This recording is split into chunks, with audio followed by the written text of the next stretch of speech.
میں تو مرتے مر جاؤں، میں تو مرتے بچے.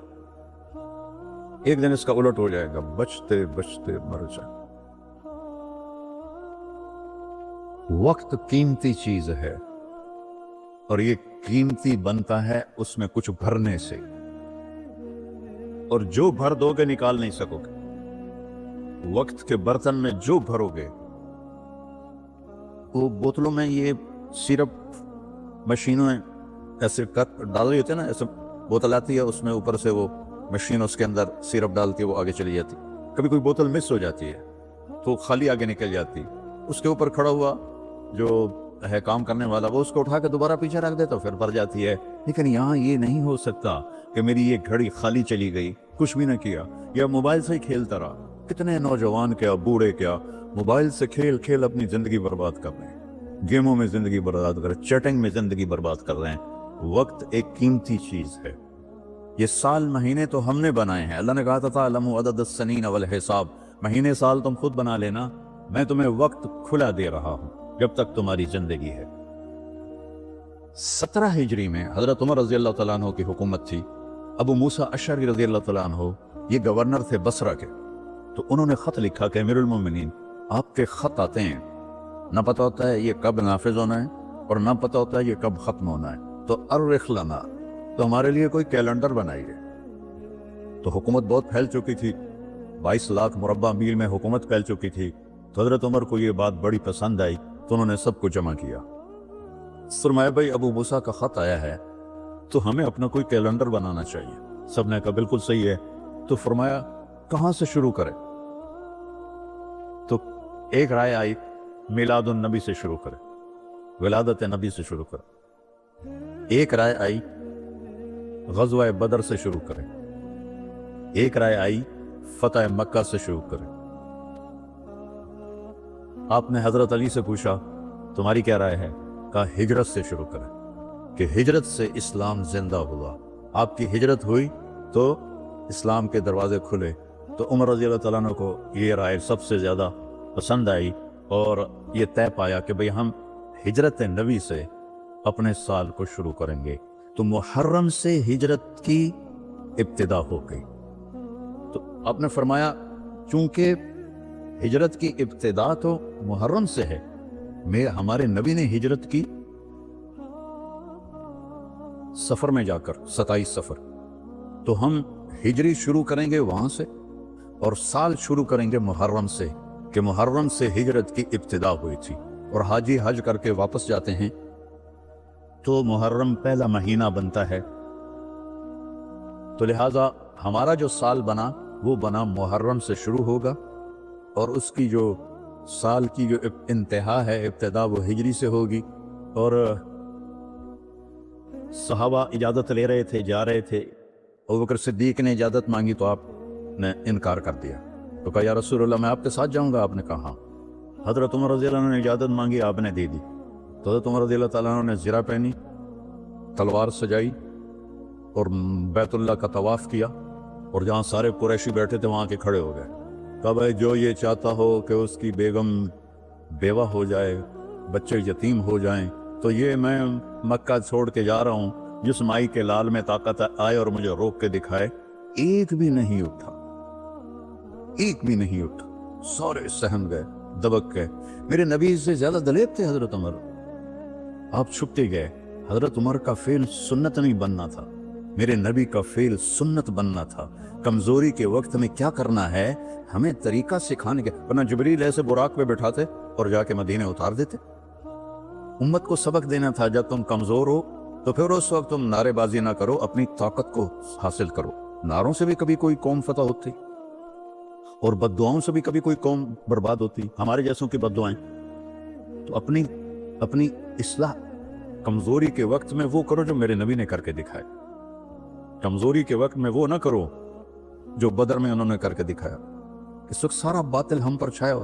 ہمیں تو ایک جہاز کا پرزہ بھی بنانا نہیں آتا، تو وہ کتنے بے وقوف ہوں گے جو کہیں ہم کو ذرا پرزہ دے گے جو توڑو تو ہی بم سٹنا ہے. کیا خیال ہے دیں گے وہ؟ جب تک ہم اپنے وسائل پہ، جب تک ہم اپنے علم میں، دیکھو چائنا والوں نے جا کے انگلینڈ میں علم نہیں سیکھا، امریکہ میں علم نہیں سیکھا. ہمارا ہر محکمہ، چاہے وہ فوج ہو چاہے وہ سول ہو، امریکہ جا رہے ہیں، انگلینڈ جا رہے ہیں سیکھنے کے لیے.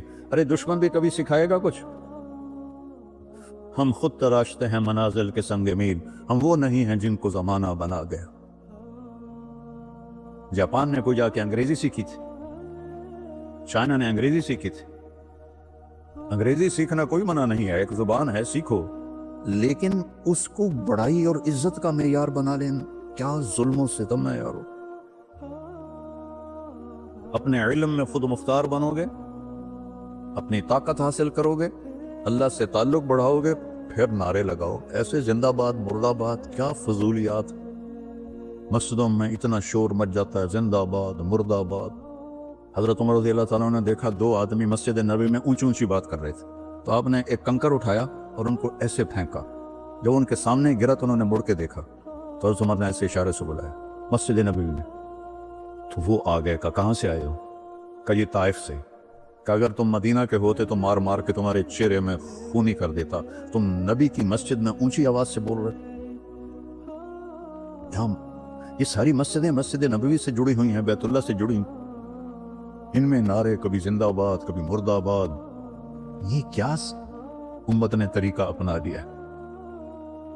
سلطان عبد المجید نے جب مسجد نبوی بنائی، جو سیکنڈ لاسٹ تھا ترکی بادشاہ، تو اس نے ساری دنیا سے کاریگر بلائی. ان کو استنبول میں ایک بستی میں ٹھہرایا اور کہا اپنے ہر ہنر والا اپنے بچے کو حافظ بنائے اور اپنا ہنر سکھائے.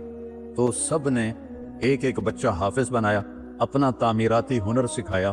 تو 3000 حفاظ اور کاریگر تیار ہوئے. ان کو سلطان عبد المجید نے مدینہ بھیجا اور انہوں نے مسجد نبوی کی تعمیر شروع کی.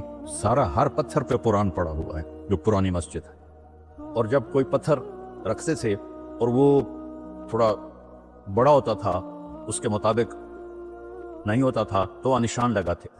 اور وہاں بھی تراش سکتے تھے تیشے کے ساتھ، نشان لگاتے. جس بستی میں وہ ٹھہرے ہوئے تھے وہاں وہ پتھر واپس جاتا، وہاں اس کی کاٹ تراش کر کے پھر واپس بھیجا جاتا، پھر اسے لگایا جاتا، پھر وہ تھوڑا سا زیادہ ہوتا، پھر وہیں جاتا تھا اور وہاں جا کے تاکہ ٹھک ٹھک کی آواز میرے نبی کو تکلیف نہ دے. میرے نبی تو اپنی قبر میں زندہ ہے تاکہ ان کو تکلیف نہ ہو. تو پھر اس کو واپس لا کے پھر جوڑا جاتا تھا. ایسے ہی بیت اللہ بنا، وہ جو پرانا اب انہوں نے گرا کے نیب کر دیا. تو ہر پتھر پہ قرآن پڑھا گیا ہے، ہر پتھر پہ. اور مسجد کا ادب ایسا تھا. پھر اس کے بعد یہ نئی مسجد، ہر سال میں جاتا تھا، میں دیکھتا تھا وہ کاریگر سگریٹ پی رہے ہوتے تھے، دھواں اڑا رہے ہوتے تھے، وہ ساتھ تعمیر کر رہے ہوتے تھے. نہ وہ عشق میں رہیں گرمیاں، نہ وہ حسن میں رہیں شوخیاں، نہ وہ غزنوی میں تڑپ رہی، نہ وہ خم ہے زلف ایاز میں. وہ زمانہ ہی بدل گیا. وہ مسلمان آئے وہ شاخ گئے وعدہ فردہ لے کر، اب انہیں ڈھونڈ چراغ رخ زیبا لے کر. تو ہمیں قمری سال دیا گیا. اس کی وجہ مجھے سمجھ آئی 2014 میں جب میں ناروے گیا. اور ناروے میں ہے اینڈ آف دا ورلڈ، شمال میں and of the world Norway میں ہے. میں وہاں گیا. اس علاقے میں 2 مہینے سورج نکلتا نہیں اور 2 مہینے ڈوبتا نہیں. تو کیلنڈر جو شمسی ہے وہ فیل ہو جاتا ہے. رات ہے لیکن سورج نکلا ہوا پتہ نہیں دن ہے یا رات، دن ہے سورج نکلا ہوا پتہ نہیں دن ہے یا رات ہے.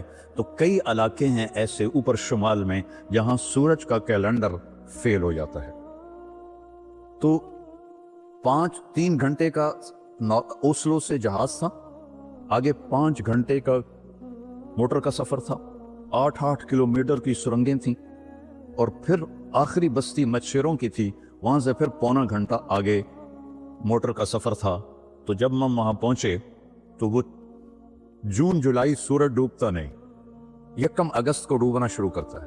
اور ہم 4 اگست کو پہنچے اور شروع میں بس 1 تاریخ کو ایسا ڈوبتا ہے ایسا نکل آتا ہے، پھر 2 کو تھوڑا سا وقفہ کرتا ہے، 3 کو تھوڑا سا وقفہ کرتا ہے.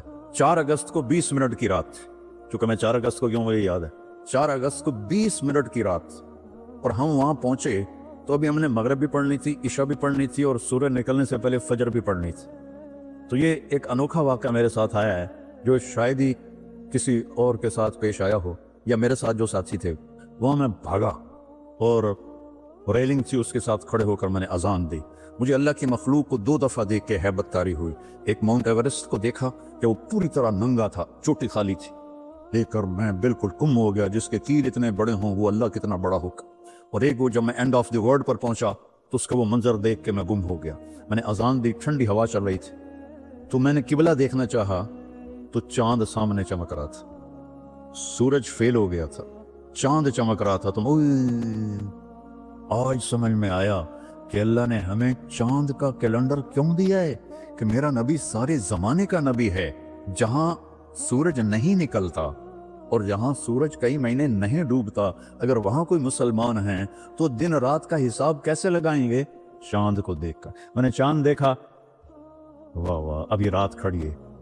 تو وہ قبلہ فٹ کیا, مغرب کی نماز پڑھی. مغرب عشاء اکٹھے پڑھنا تو مسافر کے لیے جائز ہے باقی ائمہ کے نزدیک. تو پہلے مغرب پڑھی, پھر عشاء پڑھی, پھر ساتھ ہی میں نے فجر کی اذان دی. ہاں عشاء پڑھی, ایک وطر پڑھنا بھی سنت ہے. تو میں نے کہا بھائی آج ہکو وطر پڑھو کدیں فرض نہ نکل جاوے. تو ایک وطر پڑھا, پھر میں نے فجر کی اذان دی, ٹک ٹک ٹک ٹک 2 سنتیں پڑھی. پھر والعصر انا اعطینا سے میں نے فرض نماز پڑھائی, اور بیٹھے تھے کہ سورج آ کے السلام علیکم. تو وہاں جا کے مجھے یہ بات سمجھ میں آئی کہ اللہ نے ہمیں چاند کا کیلنڈر کیوں دیا ہے. یہ کہیں بھی ناکام نہیں ہوتا, کہیں فلاپ نہیں ہوتا. سورج کا کیلنڈر کتنی جگہ ہیں دنیا میں جہاں فلاپ ہو جاتا ہے, ناکام ہو جاتا ہے. تو یہ ہمارے نبی کی عالمی نبوت کی ایک دلیل چاند کا نظام شمسی بھی ہے. تو بھائیو میں بہت ساری باتیں وقت کے متعلق بتا گیا. کہنا تو یہ تھا کہ ہندسہ بدلا ہے تو اپنے آپ کو بھی بدلیں, توبہ کریں اپنے رب کی بارگاہ میں, اور گناہوں سے توبہ کریں. پتہ نہیں کب عاصم کی طرح کس کو موت اٹھا کے لے جائے.